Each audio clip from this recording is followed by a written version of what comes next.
اب آئیے صف بندی.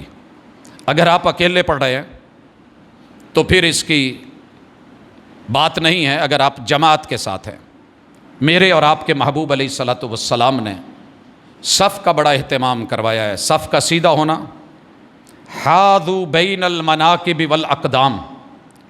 صف کا سیدھا ہونے کے لیے میرٹ کیا ہے؟ آپ سارے لوگ کندھے کے ساتھ کندھا اور ٹخنے کو ٹخنے کے برابر کر لیں. ٹخنے کو ٹخنے کے برابر رکھیں.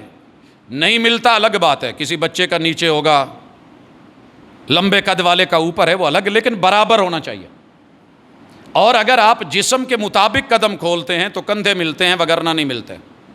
ایک آدمی کے پاؤں اتنے تنگ ہیں کہ یوں جوڑ کے کھڑا ہے.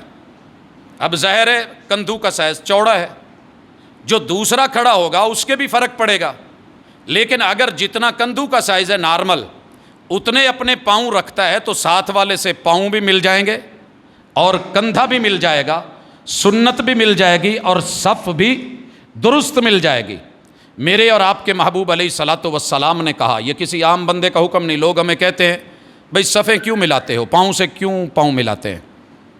بھئی ہماری مجبوری یہ ہے کہ ہمیں محبوب کا حکم مل گیا ہے، اور جب آپ کا آرڈر آ جائے تو پھر اس کے سامنے کیوں نہیں ہوتی.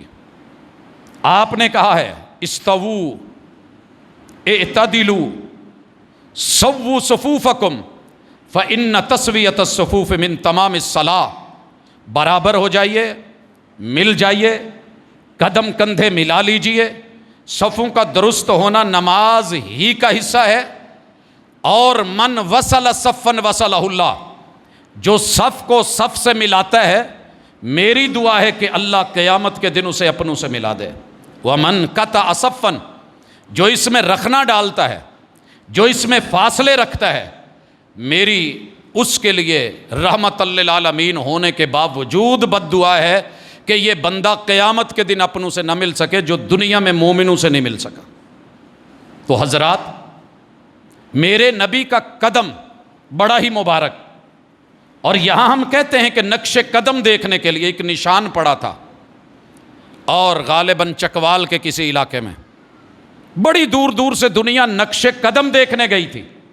سچا تھا یا جھوٹا تھا بات الگ ہے، میڈیا نے راز کھول دیے تھے. لیکن محبت دیکھیے مومنوں کی، کتنے لمبے سفر کر کے کراچی سے کشمور تلک، کشمور سے کشمیر تلک، بہاولپور سے باجوڑ تلک قافلے پہنچے ہوئے ہیں. بھائی کیا کرنے آئے ہو؟ ہزاروں میل کا سفر کر کے، سینکڑوں میل محبوب کا قدم دیکھنے آئے ہیں. اچھا جی، دیکھ لیا جی. اچھا میرے بھائی، میرے محبوب جب حکم دیتے ہیں تو آپ کے نقش قدم پہ 1 فٹ کا، 1 بالشت کا فاصلہ طے کر کے آپ اپنے بھائی سے پاؤں بھی کبھی ملا پائے؟ 1000 میل تو سفر کر رہا ہے نبی کا قدم دیکھنے کے لیے، نقش قدم کے لیے. کبھی اللہ نے توفیق دی تو بس یہ سوالیہ نشان ہے، ہم اس لیے مل جاتے ہیں، زبردستی کسی سے ملاتے نہیں.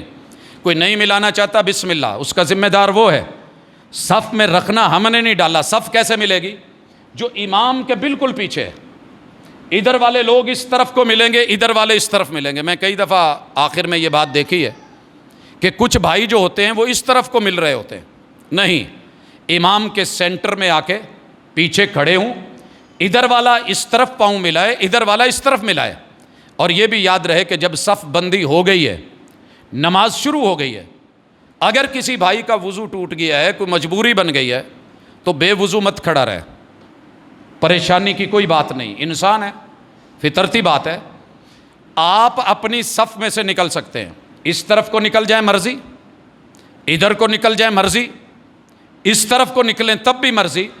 کسی کے سامنے جماعت کی حالت میں گزرتے ہوئے کسی کی نماز نہیں ٹوٹتی. امام سترا ہے. اگر ویسے کوئی نماز پڑھ رہا ہے تو آپ آگے سے نہیں گزریں گے. منع کر دیا گیا ہے کہ سترے کی طرف منہ کر کے نماز پڑھی جائے. اور اگر کوئی گزر رہا ہے تو آپ اس کو روکیں. اگر وہ نہیں رک رہا، آپ بے شک اس کو دھکا دے یا مارے. فإنہ شیطان، یہ مومن ہوتا تو کبھی سامنے سے نہیں گزرتا، یہ نہیں ماننے والا. اگر جماعت میں ہیں تو آپ گزر سکتے ہیں. جو آدمی نکل گیا ہے، جگہ خالی ہو گئی، اب کیا کیا جائے؟ اب کیا کیا جائے؟ دونوں طرف سے آپ یوں بھی مل سکتے ہیں، یا پیچھے والا آگے آ سکتا ہے اور آخری صف والے اکٹھے ہو جائیں گے. تو یہ ہے صف بندی. اب اگر آپ آئے ہیں، صف مکمل ہے، اکیلے ہیں، کیا کیا جائے؟ مشہور یہ ہے کہ صف کے درمیان کا آدمی کھینچ کے پیچھے لے لیں، غلط بات ہے۔ آپ پہلی صف کو نامکمل کر رہے ہیں، اور رسول اللہ صلی اللہ علیہ وسلم نے جو حکم دیا ہے اتم الصف الاول فالاول، پہلی صف پھر اس کے بعد والی صف، اگر کوئی اور آدمی ہے آ رہا ہے آپ کے ساتھ مل جائے گا، بلا وجہ اکیلے کھڑے ہونے منع ہے کہ پہلی صف میں جگہ بھی آپ پھر پیچھے کھڑے ہو جائیں تو غلط ہے، یہ صف بندی کے تقاضوں کے خلاف ہے۔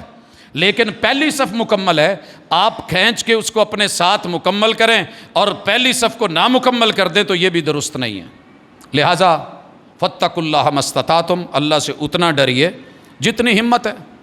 اب آپ کو یہ تو حکم نہیں دیا گیا کہ کوئی آدمی لے کے آؤ پیدا کرو، ویسے صف میں جگہ ہوتے ہوئے اکیلے کھڑے ہونا منع ہے، کوئی پیچھے کھڑا ہو گیا کوئی پیچھے کھڑا ہو گیا، نہیں، صف کے ساتھ ملیے، صف مکمل کیجئے، اور اگر اللہ نہ کرے آپ کہیں اکیلے ہیں تو آ کے رک جائیے، نماز شروع کیجئے۔ اب اگلا مرحلہ ہے کہ صف بندی مکمل ہو گئی ہے، کیا کیا جائے؟ اپنے قبلے کا تعین، قبلہ رخ ہونا بھی نماز کے لیے ضروری ہے۔ قبلہ رخ، جو لوگ بیت اللہ گئے ہوئے ہیں وہ دیکھتے ہیں کہ چاروں طرف سے 360 زاویوں سے بیت اللہ کی طرف ہی منہ ہوتا ہے، بسا اوقات آمنے سامنے ہے لوگوں کا، لیکن ہم چونکہ دور ہیں تو ہم جہت کا تعلق کریں گے اور اس کو مد نظر رکھیں گے۔ آج الحمدللہ جدید ترین آلات موجود ہیں جو بیت اللہ کا تعین کرنے میں ہماری معاونت کرتے ہیں۔ پہلے ہم قطبی تارے کو دائیں کندھے کے برابر دیکھ کے مسجدوں کی بنیاد رکھ لیتے تھے تو کبھی وہ اینگل ٹیڑھا ہو جاتا تھا، جب جدید ترین آلات آئے تو ہم نے وہ رخ سیدھے کیے، جیسا کہ تقوی مسجد تارک آباد میں بڑا عرصہ یہ چیز دیکھی گئی کہ پرانی لائنیں بھی صفوں کی لگی ہوئی تھیں، اور بعد میں قبلہ نما سے جب درست کیا گیا تو جہت کی طرف۔ یہ ہماری ذمہ داری ہے، اگر آپ سفر میں ہیں اور بیت اللہ کا تعین نہیں ہو رہا، اپنی طرف سے کوشش کی ہے، ستاروں کو بھی دیکھا ہے، حساب لگایا ہے، تو اللہ معاف کرے گا، لیکن بہتر یہی ہے کہ آپ کوشش کر کے کاوش کر کے قبلہ ڈھونڈیں گے۔ اگر اس میں غلطی ہوگی اور آپ اس کے بالکل برعکس بھی پڑھ بیٹھے ہیں تو اب نماز نہیں لوٹائی جائے گی، کیونکہ آپ نے کوشش کی ہے، محنت کی ہے، اجتہاد کیا ہے، غلطی لگ گئی ہے تو وہ معاف ہے۔ قبلہ رخ ہو کے اب اگلا مرحلہ